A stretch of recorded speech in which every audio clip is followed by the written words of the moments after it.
c'est un édifice qui avait déjà fait l'objet d'une très importante campagne de consolidation et de restauration dans les années 1990. C'était un édifice qui était en état de péril à cette époque-là. Et là, aujourd'hui, la mairie elle est soucieuse de faire une sorte de restauration du clos couvert. C'est-à-dire les toitures, les charpentes, les façades, les vitraux, les menuiseries extérieures.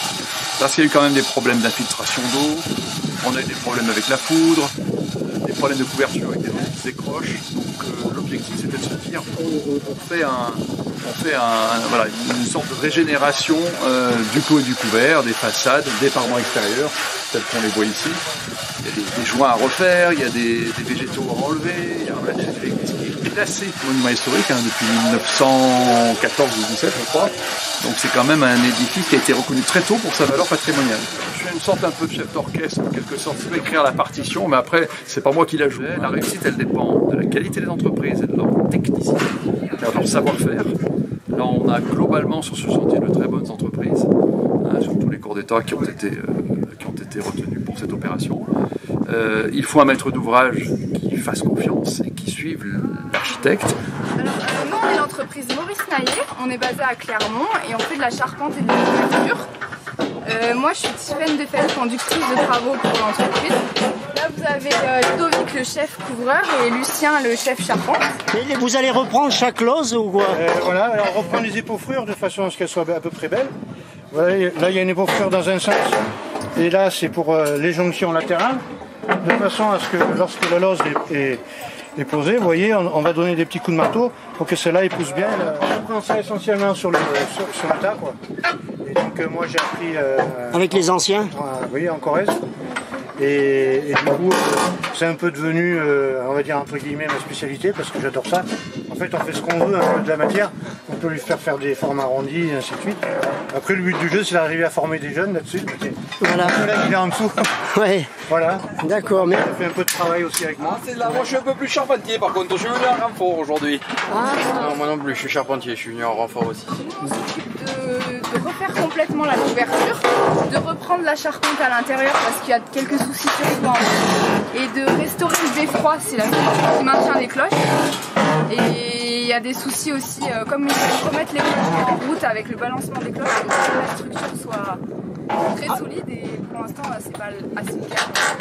On va réparer aussi le beffroi des cloches.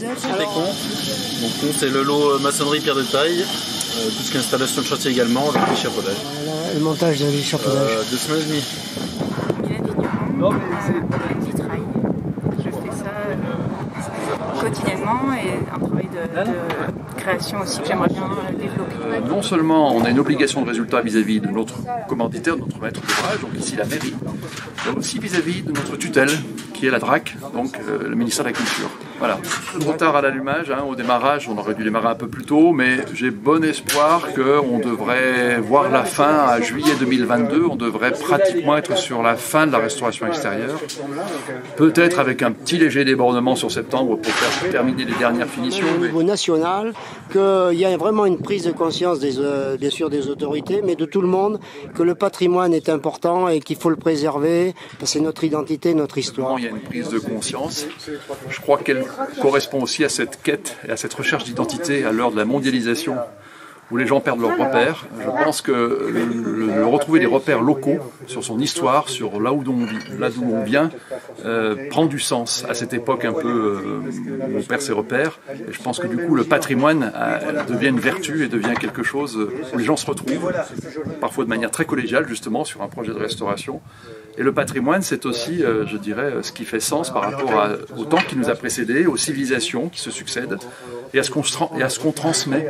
C'est-à-dire que finalement, nous, si j'emprunte les propos de Saint-Exupéry, nous n'héritons pas de la terre de nos ancêtres, nous l'empruntons à nos enfants. Le patrimoine, c'est la même chose. Nous n'héritons pas de ce patrimoine, nous l'empruntons aux générations futures. C'est-à-dire qu'en gros, on a un devoir, nous, de le transmettre dans l'état dans lequel on l'a reçu, voire même en meilleur état. L'idée, c'est cela, une église, qu'on soit soit religieux, pas religieux, croyant, peu importe.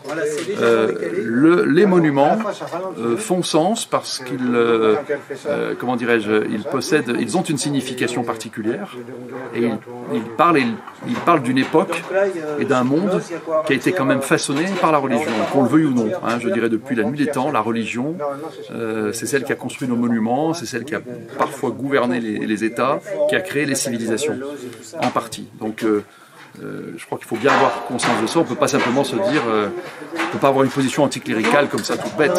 Une église est une église, marqueur d'une civilisation, d'une époque. Quand vous pensez que la première pierre elle a été construite à la fin du XIIe siècle, est-ce que vous arrivez à vous projeter comme on vivait à la fin du XIIe siècle? Donc on est en 1160-70. Ça nous dépasse. On est à 9 ou 10 siècles d'histoire. On a le droit de s'aborder ça. C'est une belle mémoire finalement. Hein. Genre, on touche la pierre qui a été posée par des gens il y a 7 siècles. C'est toujours émouvant de poser sa main sur une pierre qui a été posée par quelqu'un.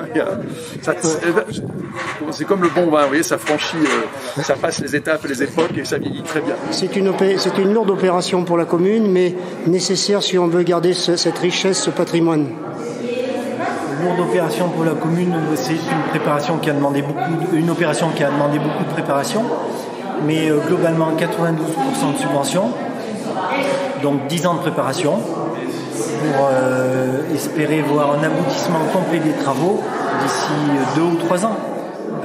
Avec une église qui retrouve toutes ses dorures, qui retrouve aussi un village qui retrouve le bruit des cloches, et puis une église entre guillemets opérationnelle pour la pratique du culte ou pour la sauvegarde du patrimoine, un lieu d'exposition, un lieu culturel aussi pour accueillir des concerts, etc. Moi c'est mon objectif d'arriver à la fin du mandat avec une église ouverte au public, mais quand je dis ouverte au public, c'est vraiment qu'il y a à découvrir, une église à découvrir sur les aspects historiques, parce qu'on sait qu'il y a des traces de la baronnie qui sont ici, sur les aspects culturels, avec les concerts qu'on peut donner dans cette église, et puis sur l'aspect culte aussi, qui est nécessaire.